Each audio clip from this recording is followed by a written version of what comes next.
à tous et bienvenue dans une nouvelle vidéo review, la première depuis un certain temps, il me semble que la dernière c'était Cyberpunk. Et dans cette vidéo review, on va parler en réalité de la série Arcane qui est sortie sur Netflix, la série tournée sur le lore de LoL. Alors c'est la première fois que je traite d'une série, mais je me suis dit que ce serait pas mal d'élargir les horizons de cette série de review. Et surtout parce qu'en fait j'ai vraiment beaucoup aimé cette série et je sais qu'il y en a beaucoup qui soit ne l'ont pas vue, soit hésitent à la voir, soit qui l'ont vue et qui attendent des retours. Donc bah voilà une vidéo sur Arcane.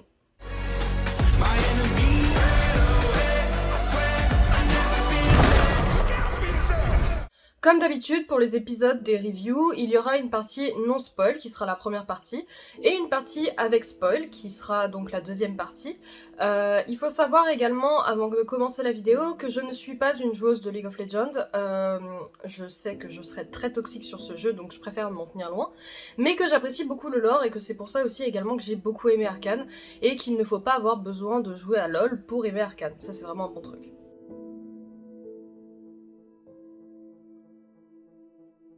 Du coup, nous sommes dans la partie sans spoiler, donc il n'y aura aucune info, que mon appréciation globale et des éléments que vous pouvez voir, même dans le trailer à la limite.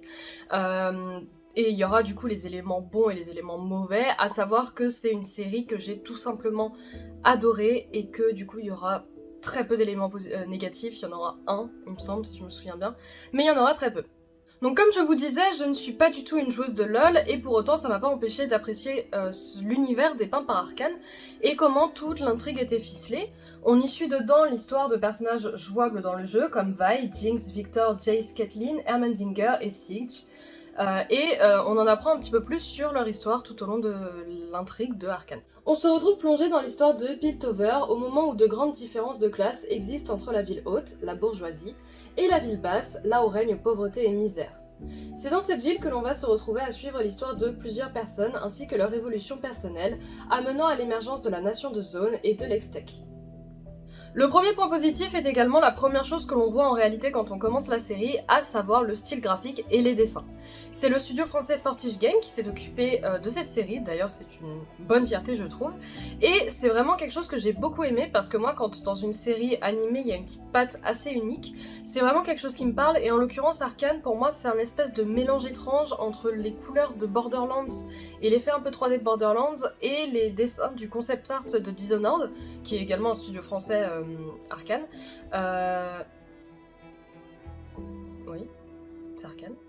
Je crois que c'est Arcane. Bref, c'est un espèce de mélange un petit peu étrange entre ces deux styles-là, avec un côté 3D, mais des effets très dessinés avec des coups de brosse très nets, les ombres qui sont hyper définies sur le visage. Moi, c'est vraiment quelque chose que j'ai beaucoup aimé et franchement, c'est un très gros point positif. Je sais évidemment que c'est pas forcément au goût de tout le monde, c'est un style graphique qui est très particulier. J'ai des amis autour de moi qui auraient préféré un effet un peu 3D réaliste comme il existe dans certains clips de LoL, mais c'est vrai que pour ma part je suis beaucoup plus sensible à ce genre de pattes et je trouve que ça donne une âme vraiment très très belle, notamment à la ville, donc c'est vraiment quelque chose que j'ai aimé moi personnellement. Les décors par ailleurs, en parlant de ça, sont vraiment absolument magnifiques. La ville de Piltover est super bien pensée dans son design.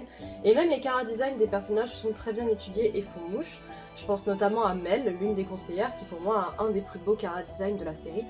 J'apprécie aussi également beaucoup cette espèce de mélange de 3D pour les personnages et de 2D avec les décors ou la fumée par exemple. Je trouve que ça donne beaucoup de charme à la série.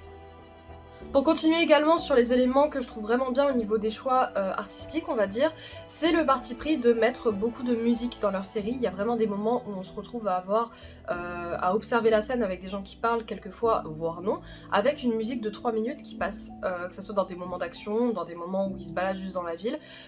Et c'est surtout sans oublier la musique de l'intro, du générique, on va dire, je sais pas trop comment vous appelez ça, de l'opening de la série, qui est du coup Ennemi de Imagine Dragon, que je vous ai mis au tout début de l'épisode, donc ça pour moi c'est vraiment, ça faisait vraiment mouche, je passais jamais le générique tellement j'aimais vraiment comment c'était animé, avec ces espèces de statues qui bougent sur la musique, enfin les statues bougent pas, la caméra bouge autour, mais c'est vraiment quelque chose que j'ai beaucoup aimé, le parti pris de mettre autant de musique dans la série, j'ai trouvé ça génial. Notre point fort c'est évidemment également les combats, malheureusement je vais pas pouvoir vous les montrer ici parce que ce serait du spoil, mais pour ceux qui ont vu la série je pense notamment au combat entre Echo et Jinx, que je trouve vraiment très sympa et super bien animé, pareil avec des bonnes mises en scène, une bonne musique etc, mais ça je vous en parlerai un petit peu plus dans la partie spoiler. Enfin, pour finir sur cette partie sans spoil, je pense que le point le plus important à amener, c'est évidemment les personnages, comment ils sont traités. Et pour moi, c'est vraiment un très gros sans faute, parce que on se retrouve même avec des personnages qui sont les antagonistes de la série, qui sont pas si méchants, des gentils qui sont pas si gentils.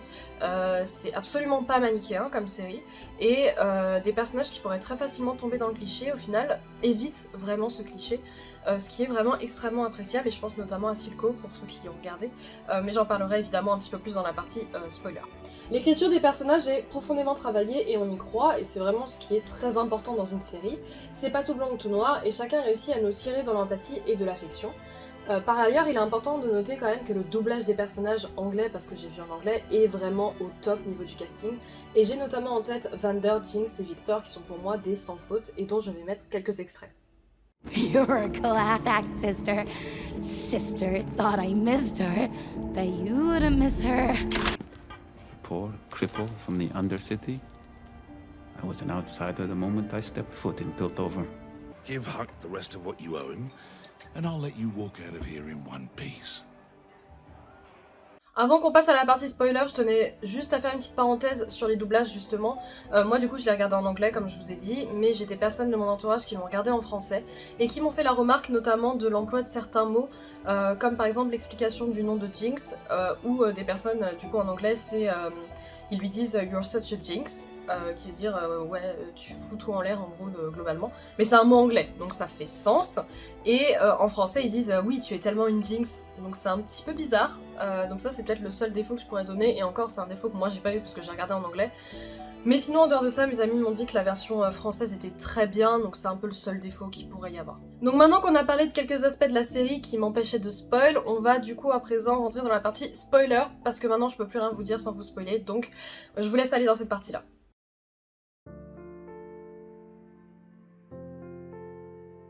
Donc si vous êtes ici, c'est que du coup, comme dit JDG, je considère que vous avez vu la série ou alors que ça ne vous dérange pas d'être spoilé. Dans tous les cas, je vais parler du coup de l'évolution des personnages, je vais même parler de la fin de la saison, donc vraiment si vous ne voulez pas être spoilé, ne venez pas dans cette partie, ne vous plaignez pas en commentaire si je vous ai spoil. Voilà, on va passer dans la partie spoiler du coup. Tout d'abord, je pense qu'il est important de parler en premier lieu de la relation entre Vi et Jinx, ou plutôt devrais-je dire Powder.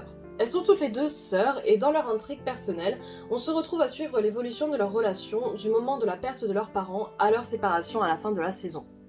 J'ai personnellement beaucoup aimé le personnage de Vi, je trouve qu'elle a un charisme assez énorme, une forme de leaduse on va dire. Elle est toujours en tête des personnes avec qui elle est, les personnes lui font confiance et la suivent dans la majorité des cas, sauf disons vers la fin où forcément la relation s'inverse un petit peu avec Jinx. Mais de manière générale, je trouve qu'elle a vraiment ce charisme de leader que peu de personnages de la série peuvent se vanter d'avoir. Et ça, c'est vraiment quelque chose qui m'a beaucoup parlé avec elle, surtout qu'elle a ce côté où elle doit être la personne la plus forte pour tenir les autres, donc ça se ressent, elle n'est pas particulièrement féminine et tout, mais c'est quelque chose que j'apprécie vraiment beaucoup. Vi a également autour d'elle de nombreuses personnes qui gravitent et qui sont son moteur. Avant la série, on se doute que c'est ses parents, mais après ça, ce sera plutôt Vander et Powder et Jinx. Vander est son père d'adoption et il a envers elle des moments que je trouve très intéressants, notamment par rapport à ses envies de rébellion contre la ville haute, en lui disant que dans la guerre, il n'y a que des perdants et qu'il faut savoir ce que l'on sacrifie. Après le saut dans le temps, c'est plutôt Caitlyn qui devient un personnage important dans sa vie, et pour faire une petite parenthèse, je n'ai pas grand chose à dire sur Caitlyn, je l'aime bien, je trouve qu'elle rentre pas dans le cliché de la bourgeoise qui s'émancipe, donc c'est plutôt appréciable. Après, bon, elle a des moments sympas, mais je trouve pas que ce soit le personnage le plus développé de la série, donc voilà, on va pas trop parler de Caitlyn. Mais en tout cas, la relation qui se développe entre Vi et Caitlyn, je la trouve vraiment bien, et ça c'est quelque chose que j'ai vraiment apprécié, et qui est un moteur assez intéressant par rapport à Jinx.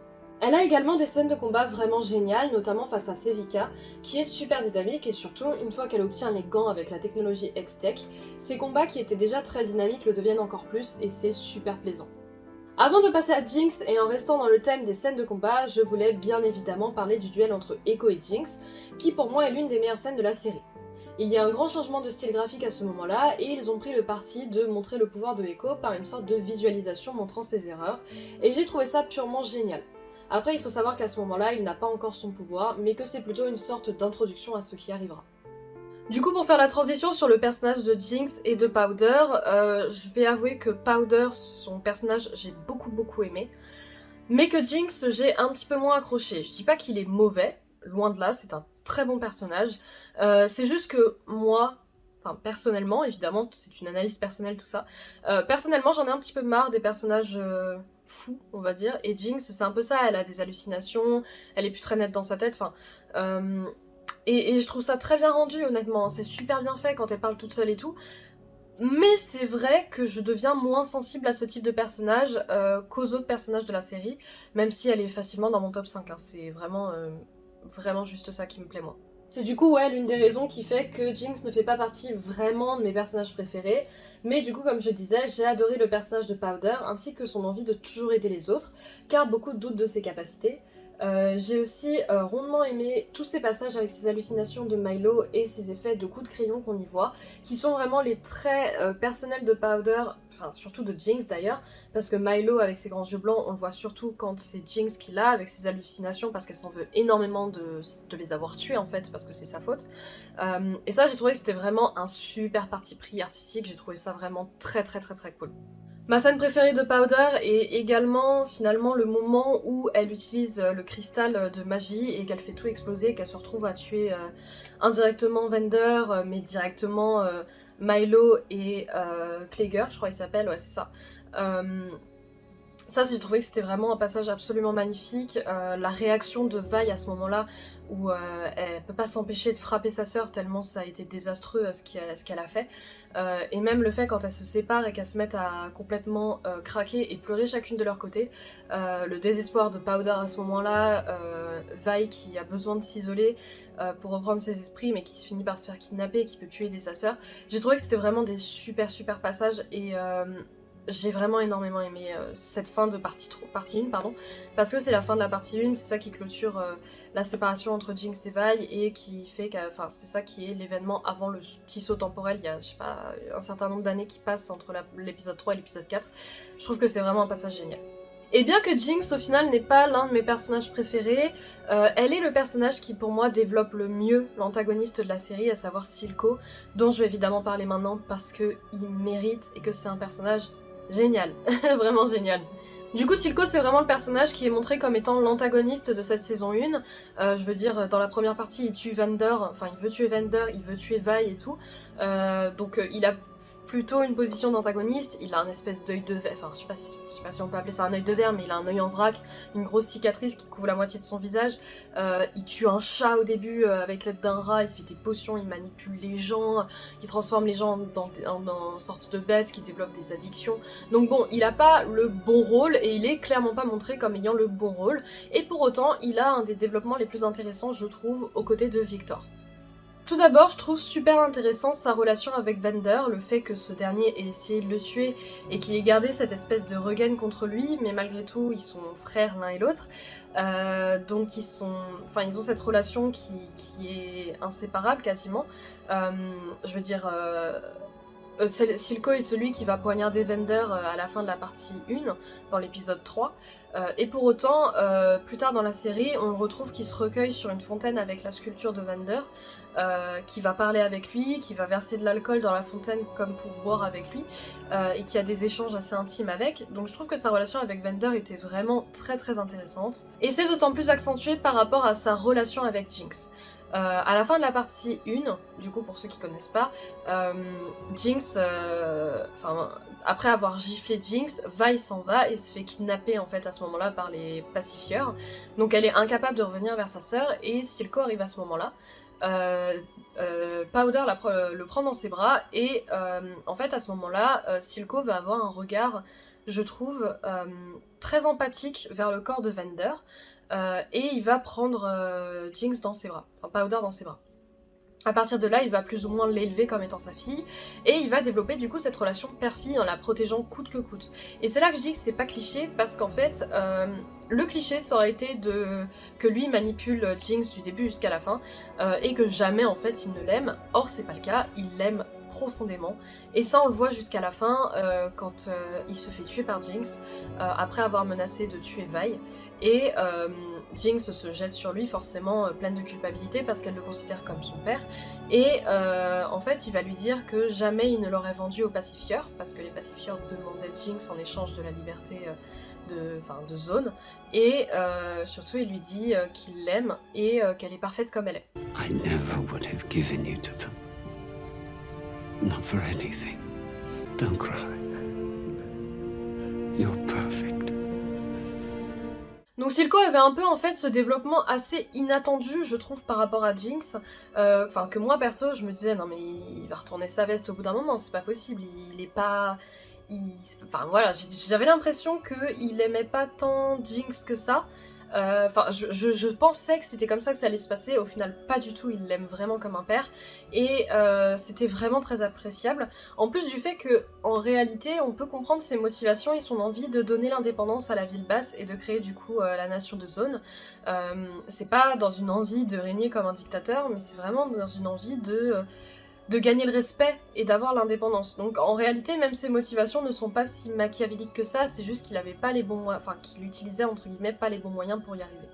Donc c'est selon moi pour toutes ces raisons qu'en réalité Silco est un merveilleux antagoniste, un très bon personnage et que vraiment je l'ai énormément apprécié, comme beaucoup de personnes au final. Plus j'en parlais, plus les gens trouvaient que Silco était un super personnage, donc vraiment, enfin...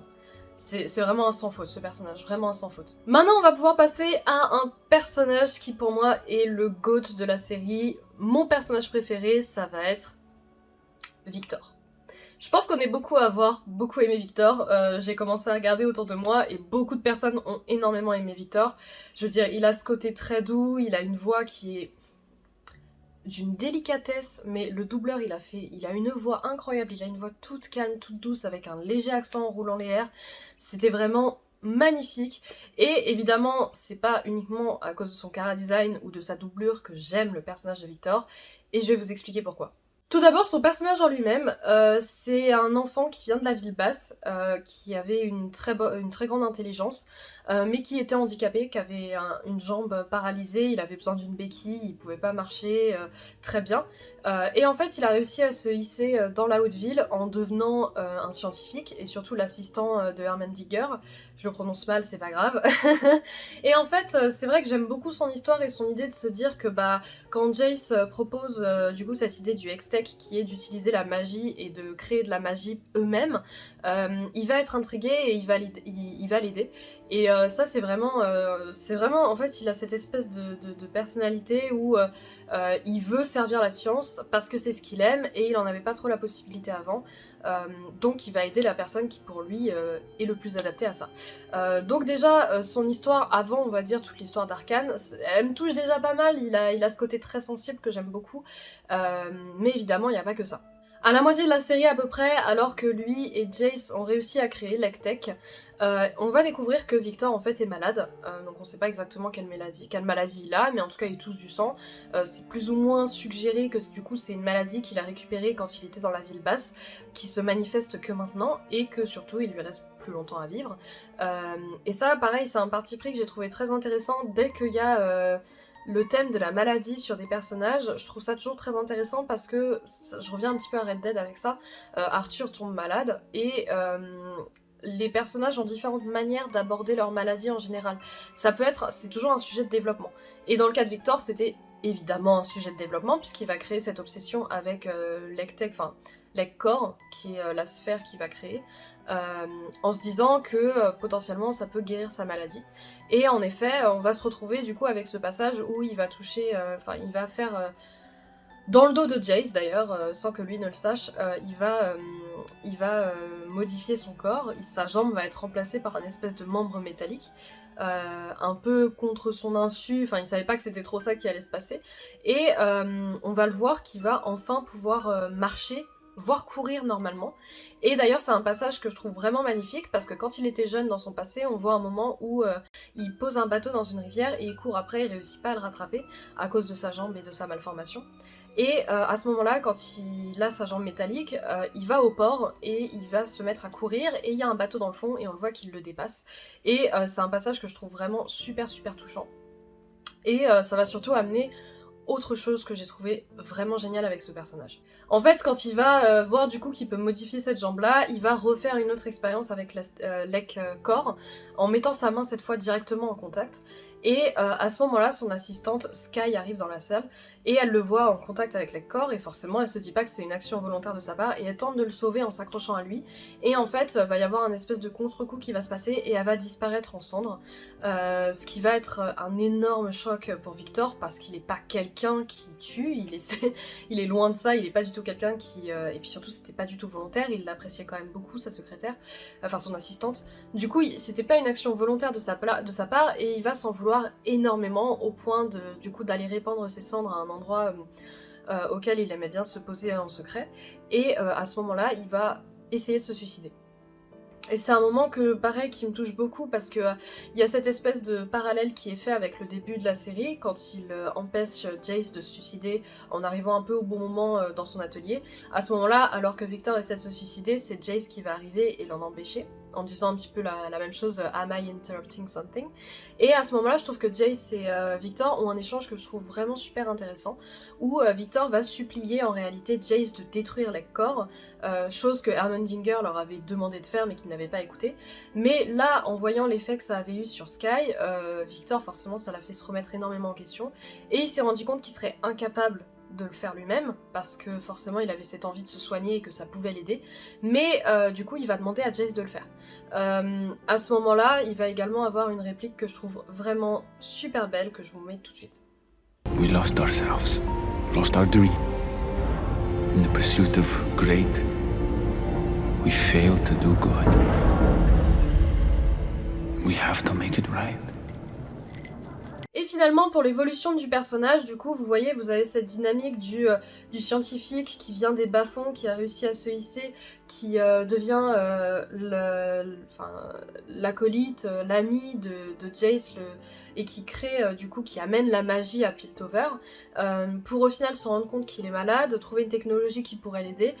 Il essaie de développer ça, au final il se rend compte qu'il a tué quelqu'un en faisant ça, du coup il s'en veut énormément, il tente de se suicider, et c'est Jace qui l'en empêche, et ensemble ils essaient de retrouver un espèce d'équilibre.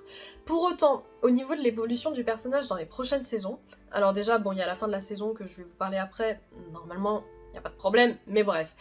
Pour moi, j'avoue que j'ai un peu l'impression qu'il risque de vriller. Je sais pas encore comment et je pense pas que ça viendra un antagoniste, loin de là, mais je pense qu'il va s'éloigner de Jace et la raison ce sera Jace lui-même. Je sais pas pourquoi, je trouve que le build-up du personnage est fait de cette manière, de Jace et de Victor. Ils sont très très proches et pour moi la seule chose qui pourrait faire vriller Victor c'est une trahison de la part de Jace. Volontaire ou pas de sa part, parce que Jace on en parlera un tout petit peu après mais c'est quelqu'un de pas très adroit. Donc à mon avis... il y aura quelque chose de la part de Jace, mais ça on verra, et c'est la saison 2 ou la saison 3 qui nous le dira. Mais c'est vrai que j'ai du mal à voir la relation de Jace et Victor continuer sur leur ligne avec vraiment une grosse complicité, etc. À mon avis, il va y avoir quelque chose qui va se passer.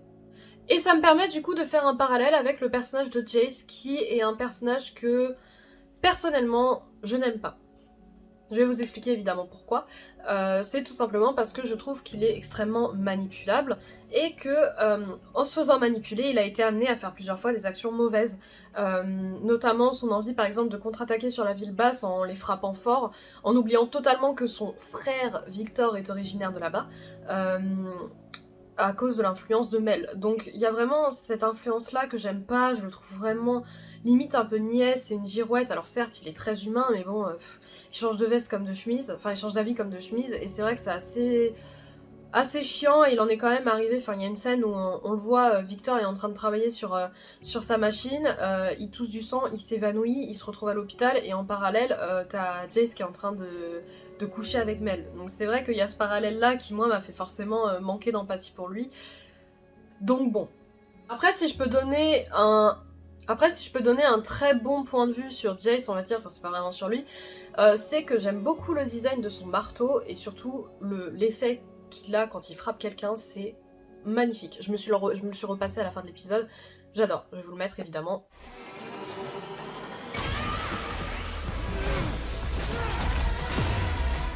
Enfin, pour parler de la fin de la saison 1, cela se termine sur Jinx qui utilise un cristal de magie stabilisé pour pouvoir utiliser l'une de ses armes et tirer sur la salle du conseil sur un moment de désespoir après la mort de Silco.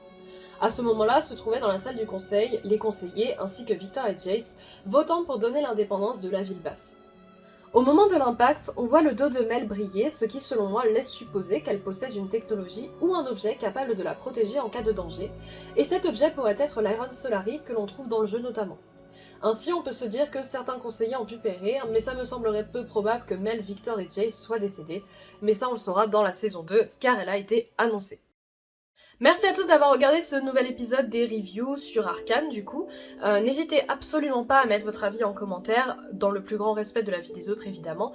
Si vous avez aimé, n'hésitez pas du coup à mettre un commentaire, à pouce, à partager la vidéo et à me faire des recommandations pour les prochaines vidéos. Et moi je vous dis à la prochaine pour une autre vidéo. Ciao ciao.